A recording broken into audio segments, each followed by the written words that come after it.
दोस्तों, आज एक सवाल से शुरू करते हैं। अगर कोई आपसे कहे कि बिहार में एक आदमी था जो 20 साल तक राज्य चलाता रहा, जिसके नाम पर वोट पड़ते रहे, जिसके नाम पर चुनाव लड़े गए और उस आदमी को इतनी सफाई से हटाया गया कि उसे खुद भी पता नहीं चला, तो क्या आप यकीन करेंगे? दोस्तों, ये कहानी नहीं, ये बिहार की हकीकत है। नीतीश कुमार ने राज्यसभा का नॉमिनेशन भर दिया और जिस पर यह खबर आई, बिहार के मुख्यमंत्री की कुर्सी की विदाई की प्रक्रिया को आधिकारिक मोहर मिल गई। लेकिन सवाल यह नहीं कि नीतीश राज्यसभा जा रहे हैं, सवाल यह है कि उन्हें भेजा जा रहा है या वो खुद जा रहे हैं। आज वंदे भक्त पर मैं आशीष शर्मा आपको पूरी कहानी बताऊंगा, जो मुख्य धारा का मीडिया आपको नहीं बताएगा, क्योंकि उन्हें बताने की हिम्मत नहीं है या इजाजत नहीं है। रुकिए मत, पूरा देखिए, क्योंकि यह सिर्फ नीतीश की कहानी नहीं, यह हर उस राज्य की कहानी है जहां बीजेपी के साथ सहयोगी बना और फिर एक दिन अचानक वह गायब हो गया। दोस्तों, थोड़ा पीछे चलते हैं। साल 2010 था, बिहार में बाढ़ आई थी। तब गुजरात के मुख्यमंत्री नरेंद्र मोदी ने मदद भेजी थी और किसी ने फ्रेंड्स ऑफ बिहार के नाम से एक विज्ञापन छपवाया, जिसमें नरेंद्र मोदी का आभार व्यक्त किया गया। बस इतनी सी बात और नीतीश कुमार भड़क गए। उन्होंने उस दिन के एनडीए के डिनर को कैंसिल करने की धमकी दे डाली। नरेंद्र मोदी उस डिनर में नहीं गए। यह था नीतीश कुमार का नरेंद्र मोदी के रिश्ते का पहला बड़ा टकराव। फिर 2013 में एनडीए ने नरेंद्र मोदी को प्रधानमंत्री पद का उम्मीदवार घोषित किया। नीतीश कुमार ने एनडीए छोड़ दिया। वे बीजेपी के कट्टर विरोधी बन गए। अगले कई साल वे बीजेपी के खिलाफ लड़ते रहे, आरजेडी के साथ गए, फिर वापस बीजेपी के साथ आए, फिर गए, फिर आए। ये राजनीतिक उठापटक बिहार की जनता देखती रही। लेकिन दोस्तों, जो बात जनता को नहीं पता वो यह है कि जनवरी 2024 में जब नीतीश कुमार आखिरी बार बीजेपी के साथ गए, उसी दिन से उनकी विदाई की स्क्रिप्ट लिखी जाने लगी थी और वो स्क्रिप्ट बहुत धीरे धीरे बहुत सफाई से, बहुत उदारता के साथ एग्जीक्यूट की गई। दोस्तों, अब मैं आपको वो बातें बताता हूँ जो सीधे आपकी आंखों के सामने हुई, लेकिन किसी ने ध्यान नहीं दिया। पहली बात, प्रेस कॉन्फ्रेंस का गायब होना। नीतीश कुमार की पहचान क्या थी? वो एक ऐसे नेता थे जो मीडिया से खुलकर बात करते थे, प्रेस के सामने आते थे, सवालों के जवाब देते थे, यही उनकी छवि थी। लेकिन 2024 के बिहार चुनाव में, पूरे चुनाव में नीतीश कुमार ने एक भी प्रेस कॉन्फ्रेंस नहीं की, एक भी इंटरव्यू नहीं दिया। जरा सोचिए, 20 साल से राज्य चलाने वाला नेता और चुनाव में एक भी प्रेस कॉन्फ्रेंस नहीं की। यह खुद नीतीश का फैसला था या यह फैसला किसी और ने लिया था कि नीतीश मीडिया के सामने ना आए, कहीं कुछ ऐसा ना बोल दें जिससे असलियत सामने आ जाए? जवाब आप खुद सोचिए। दूसरी बात, हेलीकॉप्टर की जगह सड़क। बिहार चुनाव में नीतीश कुमार सड़क मार्ग से प्रचार करते रहे। मीडिया ने इसे मेहनती नेता की छवि बताया, लेकिन किसी ने वो सवाल नहीं पूछा जो पूछना चाहिए था कि अचानक एक मुख्यमंत्री हेलीकॉप्टर छोड़कर सड़क से क्यों चल रहा है? क्या कोई स्वास्थ्य समस्या थी? क्या उनकी हालत ऐसी थी कि हेलीकॉप्टर से यात्रा संभव नहीं थी? यह सवाल मुख्य धारा के मीडिया में नहीं पूछा गया, क्योंकि शायद जवाब आना नहीं था। तीसरी बात, जेडीयू के यूट्यूब चैनल पर खुद नीतीश को म्यूट किया। यह सुनकर आपको हैरानी होगी।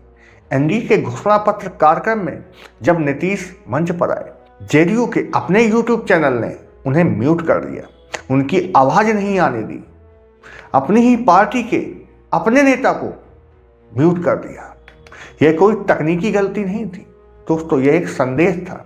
चौथी बात, पोस्टर की राजनीति। बीजेपी के पोस्टरों में नीतीश कुमार थे, लेकिन कभी नरेंद्र मोदी के बराबर नहीं। जेडीयू का नारा था 25 से 30 फिर से नीतीश। बीजेपी का नारा था 25 से 30 नरेंद्र और नीतीश। फर्क दिख रहा था। जेडीयू ने नीतीश को पहले केंद्र में रखा, बीजेपी ने मोदी को पहले रखा, नीतीश को साथ में सहायक की तरह। यानी बीजेपी ने पहले दिन से मैसेज दे दिया था, नीतीश चेहरा है, नेता नहीं। दोस्तों अब आते हैं असली सवाल पर। बिहार चुनाव से पहले बीजेपी ने एक काम किया, लाखों जीविका दीदियों को 10-10 हजार रुपए बांटे गए।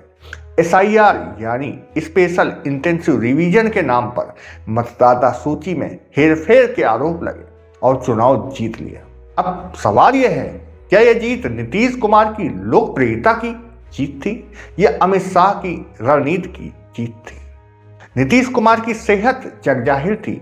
वो कभी किसी का पांव छू लेते हैं, कभी कुछ और बोलने लगते, मंच पर आते और कहीं और चले जाते। बिहार की जनता ने जिसके नाम पर वोट दिया वो नेता कहाँ था और बीजेपी के नेता क्या कह रहे थे? सुनिए, नीतीश कुमार बिहार के मुख्यमंत्री थे, नीतीश कुमार बिहार के मुख्यमंत्री हैं, नीतीश कुमार बिहार के मुख्यमंत्री रहेंगे। यही दोहराते रहे बार बार, जैसे कोई रट्टा मार रहा हो। और अब अमित शाह कह रहे हैं कि नीतीश कुमार जी राष्ट्रीय राजनीति में राज्यसभा सांसद के नाते प्रवेश करेंगे, तो वो रहेंगे कहां गया? जदयू के नेता लल्लन सिंह, जो नीतीश के सबसे करीबी माने जाते हैं, वे चुनाव के दौरान अमित शाह के हवाले से जवाब दे रहे थे। मोदी के रोड शो में उनके हाथ में JDU का निशान तक नहीं था और आज वो मोदी के कैबिनेट में मंत्री हैं। क्या यह सब अचानक हुआ? नहीं दोस्तों, यह सब योजनाबद्ध था। जिन नेताओं पर आरोप लगे, ED की जांच हुई, वो चुप हो गए। जिन अधिकारियों के यहाँ छापे पड़े, वो झुक गए। JDU की जड़ों में जैसे धीरे धीरे नमक डाला गया और पूरा पेड़ सूखता गया। यह राजनीति है दोस्तों, यह सर्जिकल स्ट्राइक। जब चुनाव में दूल्हा बनाओ नीतीश को और फेरे किसी और के साथ दिलाओ, यही है बीजेपी की असली राजनीति। नीतीश कुमार को एक झटके में नहीं हटाया, उन्हें फूलों से सजी गाड़ी में बिठाकर धीरे धीरे दरवाजे तक पहुंचाया। जो जनता 10,000 रुपए लेकर वोट देती है, इसे इस बात से क्या फर्क पड़ता है कि मुख्यमंत्री कौन होगा? यही सोचकर लोकतंत्र कमजोर होता है। हम देश से प्यार करते हैं, इसलिए सवाल पूछते हैं।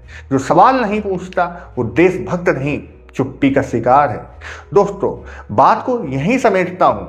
नीतीश कुमार की विदाई, चाहे जो भी कारण हो, बिहार की राजनीति का एक बड़ा अध्याय बंद हो रहा है। एक नेता जिसने बिहार को दिशा दी, सड़कें बनाई, कानून व्यवस्था सुधारी, वो नेता आज बिना एक प्रेस कॉन्फ्रेंस किए, बिना जनता से बात किए चुपचाप राज्यसभा की तरफ बढ़ रहा है। और यह उदाहरण सिर्फ बिहार का नहीं है। उद्धव ठाकरे याद है, अकाली दल याद है, कमलनाथ याद है। जो बीजेपी के साथ आया या बीजेपी के रास्ते में आया, उसका अंजाम एक ही हुआ। लेकिन सबसे बड़ा सवाल क्या है, क्या बिहार की जनता इससे सबक लेगी? क्या अगली बार जब कोई नेता कहेगा हम मुख्यमंत्री बनेंगे, तो जनता पूछेगी कि आपकी गारंटी कौन दे रहा है?